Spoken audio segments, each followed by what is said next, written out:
Contes de fées en français. Il était une fois un roi qui était très malade.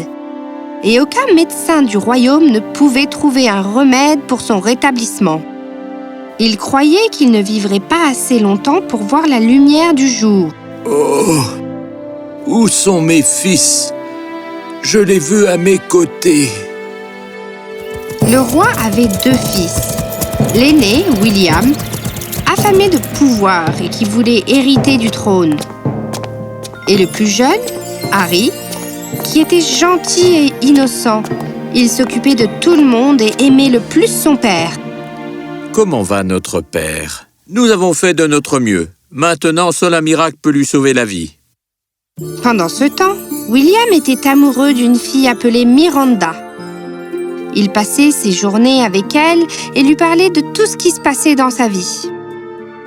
Vous savez, ma chérie, je veux vraiment devenir le préféré de mon père, mais j'ai l'impression qu'il aime plus Harry.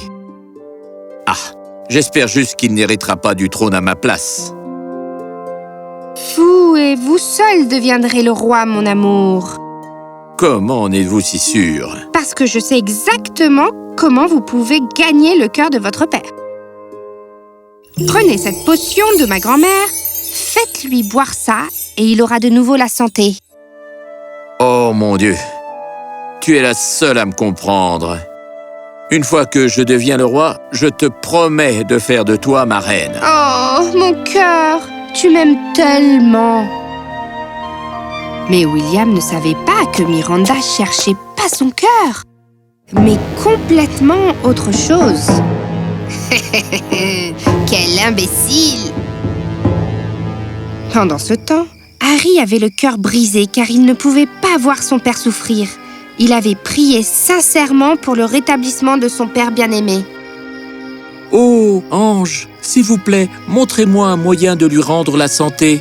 C'est alors qu'un ange apparut sous les traits d'un vieux sage et remarqua Harry en pleurs. Qu'est-ce qui vous tracasse, jeune prince? Qui êtes-vous? Je suis un sage qui erre dans le royaume à la recherche de connaissances. J'ai remarqué que tu pleurais, alors j'ai décidé de m'arrêter. Y a-t-il un moyen pour t'aider? Mon père, le roi est très malade, et les médecins disent qu'aucun médicament au monde ne peut le soigner. Je connais un remède que tu trouveras dans une grotte, au-dessus de laquelle la lune brille. Elle est située à plusieurs royaumes d'ici, mais le chemin a de nombreux obstacles. C'est ce qu'on appelle l'eau de la vie. Comment puis-je y aller? Je peux parcourir des kilomètres et faire face à n'importe quel obstacle et rendre la santé à mon père. Ainsi, le sage donna à Harry les directions pour l'eau de la vie.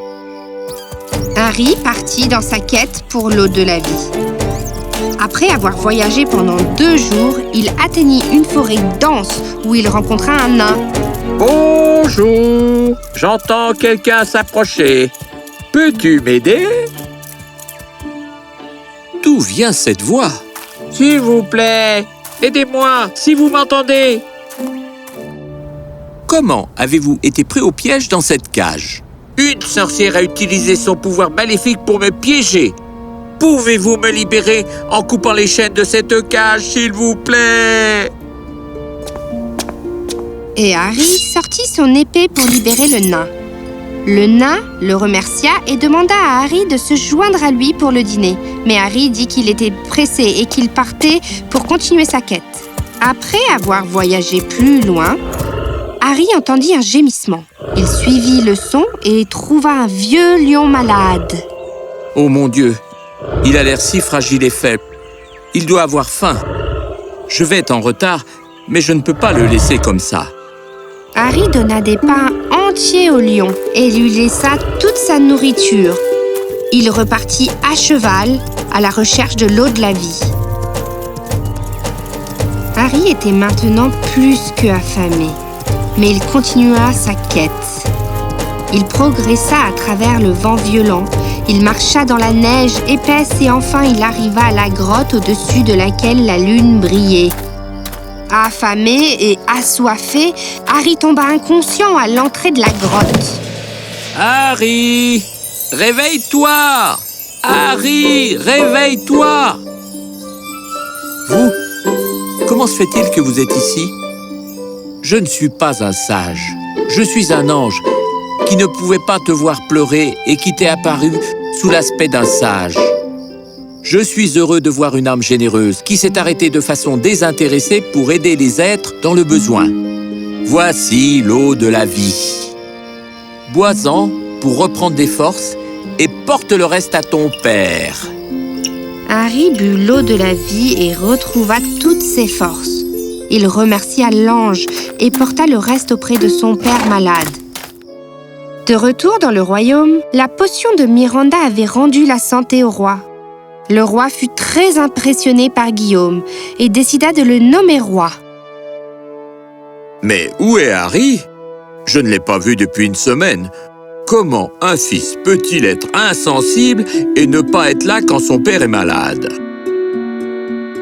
William profita de la situation et incita le roi à faire arrêter Harry pour son irresponsabilité. Père, il n'en a que faire. Il ne se soucie pas de toi, de moi ou du royaume. Je suggère que nous le mettions derrière les barreaux pendant un certain temps pour lui donner une leçon. Pendant ce temps, Harry fut soulagé d'être rentré au palais avec l'eau de la vie. Mais William avait d'autres plans. Arrêtez-le immédiatement et mettez-le derrière les barreaux. Mais frère, qu'est-ce qu'il y a? Tu ne mérites aucune explication. Ah! Allez, venez. Le nouveau roi sera nommé aujourd'hui. Tout le monde est invité dans la salle du palais. Hourra! Hourra! Nous avons un nouveau roi! Ce doit être le prince Harry. C'est une âme gentille. Harry était enfermé dans la cellule, où il était assis tristement abattu et blessé que son propre fer l'ait emprisonné. Pourquoi ne me donnerait-il pas une chance de parler? Soudain, il fut surpris par un bruit fort. Vous? Comment êtes-vous entré ici? Je suis là pour vous libérer. Mais comment le saviez-vous? Nous n'avons pas le temps pour cela maintenant. Évadez-vous rapidement. Mais ce palais est fortement gardé. Ne vous inquiétez pas, il y a quelqu'un qui s'occupe des gardes. Allons-y. À l'aide! Il y a un lion! À l'aide! Il y a un lion! Un lion! Il y a un lion! Venez par là! Alors que le prince William était sur le point d'être couronné roi, le roi commença à se sentir mal à l'aise et tomba par terre. Qu'est-il arrivé au roi? Oh non! On pensait qu'il s'était rétabli! Que lui avez-vous donné? Mon père est encore malade. Tu es une femme misérable. Tu m'as roulé. Comment osez-vous? Tu voulais que ton père soit vivant seulement pour que tu sois couronné roi.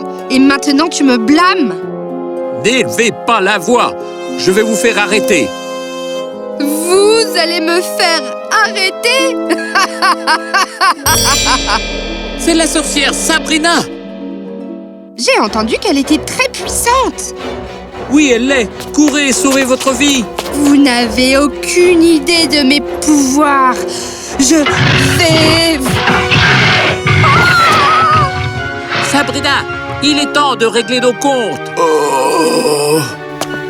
Père, s'il vous plaît, buvez. Le roi but l'eau et se sentit immédiatement mieux. Il se redressa et se mit debout.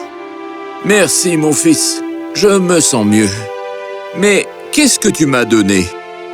Harry expliqua tout à son père et lui dit pourquoi il n'était pas là quand il était malade. Entendant cela, le roi eut honte. Pardonnez-moi, fils, car je vous ai mal compris. C'est bon, père. Vous êtes en bonne santé. C'est le plus important pour moi. William se présenta devant lui. Oh, mon frère, pardonne-moi aussi, car j'étais envoûté par la sorcière et je ne savais pas ce que je faisais. Oh, ne sois pas ridicule. Fais-moi un câlin comme au bon vieux temps. Ainsi, les frères se serrèrent dans les bras. Le roi sourit. Bientôt, William et Harry furent tous les deux nommés rois. Ils gouverneraient le royaume ensemble et s'assureraient que les sorcières comme Miranda restaient fort loin. Vive nos rois!